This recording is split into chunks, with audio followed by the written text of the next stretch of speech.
right, well... Away we go. Hang on a sec. Yeah, coffee first. Important. Coffee first. All right, welcome again to Electrify This and Ask an EV Owner. Today, I'm with Bradley. Darling. Hello. Actually, what is your job title before we begin? I want to be upfront about the fact that you have a job in this industry of electrification. Yeah. So, head of new business development, which I'm not quite sure what that means, to be honest. At Ohme. At Ohme EV charging. And can you just quickly explain what Ohme is? This is not a paid post, by the way. But, yes. So Ohme. So we are a smart EV charging business originated in the UK, which, as I think we're going to talk about, has a very good are going to talk market. About it. Yeah. And we launched over in Australia probably about 2 years ago now. So we're a dedicated smart home charger for your EV and for your plug-in hybrids as well. There's a bit of a market there. So this is your home fast charging? Yes, exactly. Yeah. So we install chargers side of your house, integrate directly with your energy retail tariff, and try and get you as cheap energy as possible to charge your car. So we're trying to get you to $0, and in some cases actually get paid to charge, which is pretty exciting. All right, we'll come back to that. Yeah. All right, first and foremost, what car are we in? This is your car, yeah? Yes, yeah. So this is the BYD Atto 3.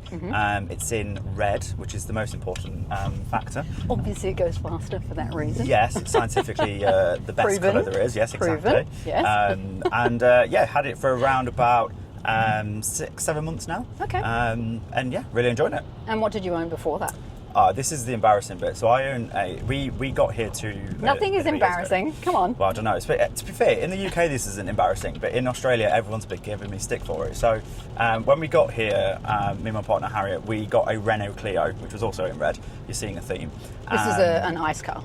Yes, yeah. Very much so. Because it's the Renault Zoe that's electric, isn't it? Okay. Yes, yeah. And it was okay. It was like a nice little run around for us in the city, but quite expensive to run. Okay. And it just ran itself into the ground very, very quickly. I think I remember you telling me when that broke down and that it was like, oh, yeah, that's going to cost a lot to fix. Yeah, I was on the way to the Central Coast, and there's obviously Mount White, which is the big hill, and we were on the hill before that, which isn't even that big, and we got about a quarter of the way up it, and the poor thing cried its eyes out and were on the hard shoulder. Clio. Yeah, exactly. So, hello, Atto 3. Hello, Atto 3 indeed. So how do you like it? I like it a lot. It's good. It's spacious. The sunroof is my absolute favourite, especially in weather like today when it's a bit grey and rainy. It's nice to pretend that it's get a bit of light in here. Yep. And no, it's good. The battery's decent. What's the range? So well, as you know, say it's 500k, probably closer to 400. And in winter, of course. And in winter, so, yeah. But it's good, and obviously the charging infrastructure in Sydney. So my place, I think, was built by Captain Cook when he got here.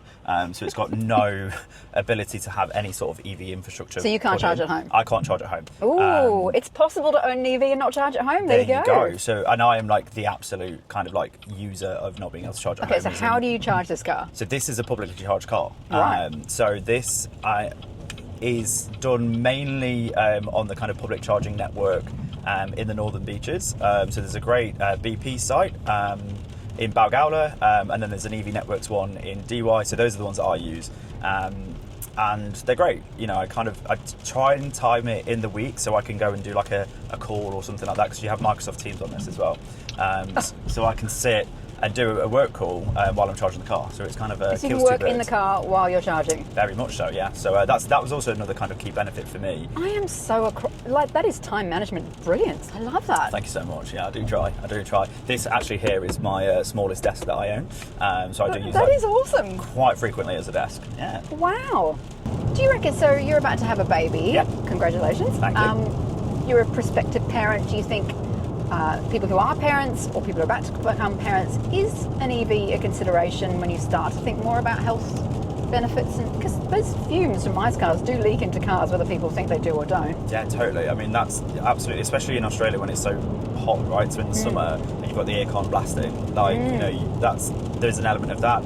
Also for us, because of the sort of novated lease perspective of cost of ownership, we can get a bigger car than what we probably have got with an ICE vehicle. So even just from a kind of safety perspective, it kind of feels a lot more comfortable driving this versus then driving the Renault Clio, which was a glorified lunchbox.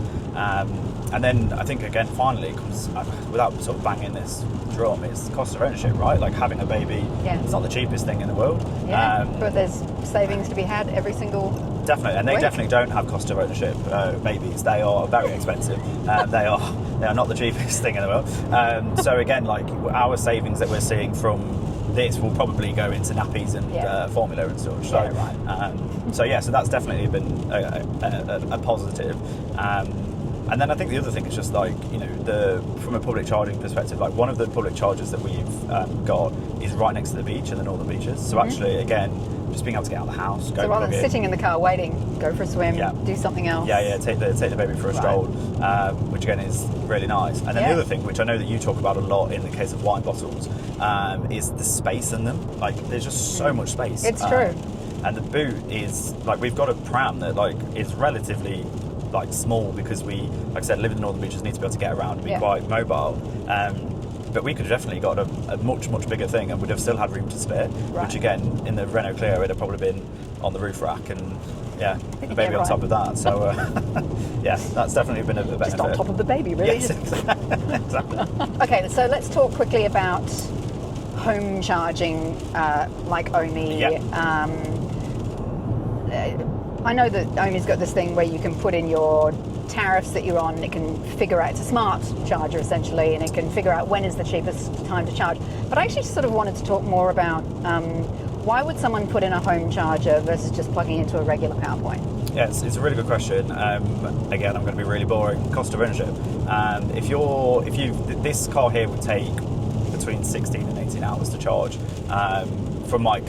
It's about 10, 12 kilometres an hour is what you'd add.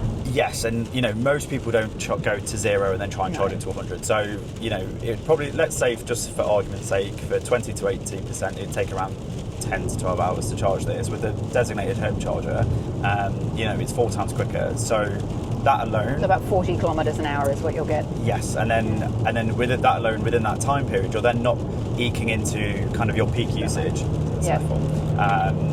Your peak usage time within your energy retail plan. So a lot of people at the moment still aren't moving across to an EV plan, so they're still going, well, actually my flat consumption is a lot cheaper than the EV plan that I'm seeing in my area, so I'm going to stay on X retailer at 24 or 25 cents per kilowatt hour, which is sensible for their kind of entire home usage. But then if you're plugging in your car and you're charging over that period of time, it's going to be a lot more expensive, especially if you're charging outside of solar windows, so people have got solar at home. So a smart charger will take advantage of things like solar, and you could even just charge from solar and set it up to do that if you wanted to. Completely. Or just to charge at your off-peak rate or whatever, and avoid peak and do stuff like that. Absolutely. And then the other thing is just, there are times where you do need to, in an emergency, get in the car and go. And if you're trickle charging and you've just got in and then suddenly you need to get out again in the next hour, you've not really added much range to the car. That's true. So actually just having that kind of peace of mind and that ability to kind of charge quickly, I think does help. Because I have to run the cable out, I can't really take advantage of those things. I just take it out when the sun is shining, and it's cheap in the middle of the day with Amber, and it's the wholesale rate, primarily renewable, so it's around 8 cents, between 8 and 16 cents a kilowatt hour, and I just plug it in for a few hours and just do a top up, and I kind of do that over a couple of days, and then I'm good. So it's just whatever works for you, right? But it is a different thing with the smart charger, definitely. All right, well, there you go. Thank you very much. I love how I asked you to just like drive me out and give me a lift to go pick up a press car. I was like, do you want to do an interview while we do it? so thank you also for doing that. You're most welcome. Now, did I ask you, would you ever go back to a petrol car? No, you didn't. Well, would you ever go back to a petrol car? No, I don't think I would. We went to Byron for the Blues Fest, which I have to confess was a slightly different experience to what we thought it was going to be, because we had booked it before we found out we were pregnant. So we thought we were going to go up and have a bit of a knees up and a disco dance, and it turned up being a bit more of a knees up on a camp chair and a cheese and tomato sandwich listening to Crowded House. So it was lovely, but a very different experience. On the way up was great because I think we sort of avoided the holiday traffic. I think it was over the Easter weekend. So we managed to get 2 stops in. One of them we actually stayed at a Airbnb that had a designated charger, so it was brilliant. So we got there, plugged it in overnight, absolutely amazing. And then we stopped off, I think, in Coffs, went for some lunch. Again, stopped at, I think it's BP Hull station, charged very quickly, and then got in and managed to get the rest of the way. So that was great. On the way back, it was the bank holiday, or public holiday Monday. Right. So that did include, and unfortunately that was my partner's birthday. So her birthday meal, which was supposed to be this really nice romantic meal, ended up being in a McDonald's car park as we waited in a line of about 8 cars to charge. So that's been my only real negative experience being an EV driver. Which shows it's hard, isn't it? Because it's only over those kind of periods like Easter or Christmas that we need them, or long weekends. But this was kind of my point, that like it's happened once. It's a once a year event, you know, and it actually wouldn't stop me from doing it again, doing the same trip to Byron again and getting an EV. I would just plan it a little bit better.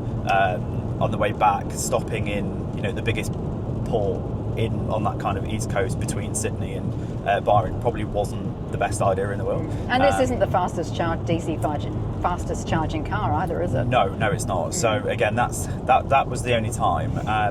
And you know, I work in the EV industry, but what we're trying to do is get to net zero, right? So you know, if you find yourself doing a big road trip like that, there's absolutely nothing stopping you going and getting a camper van for the weekend and, you know, driving up on sort of a petrol or diesel car. Like it's absolutely fine for the weekend. Man, the amount of money that you'd save, you could probably just rent a car that 1 week a year you go away and just rent a petrol car if it really matters to you. That's why I always say buy the car that suits 95% of your needs. Completely. And that's size-wise as well. People buy these giant cars on the idea that they might go and drive across the Nullarbor, and I'm like, I bet you can't park it anywhere, can you?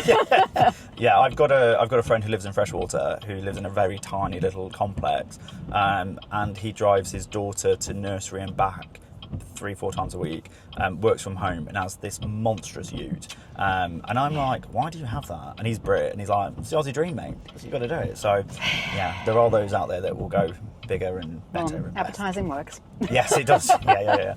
Yes. All right. Well, thank you so much for talking and for chatting, and good luck with the baby. Thanks so much. All right. Yeah. Next time we do this will be a big cry in the background. Yeah, we'll put the baby in the back. It'd be totally great. Yeah, easy.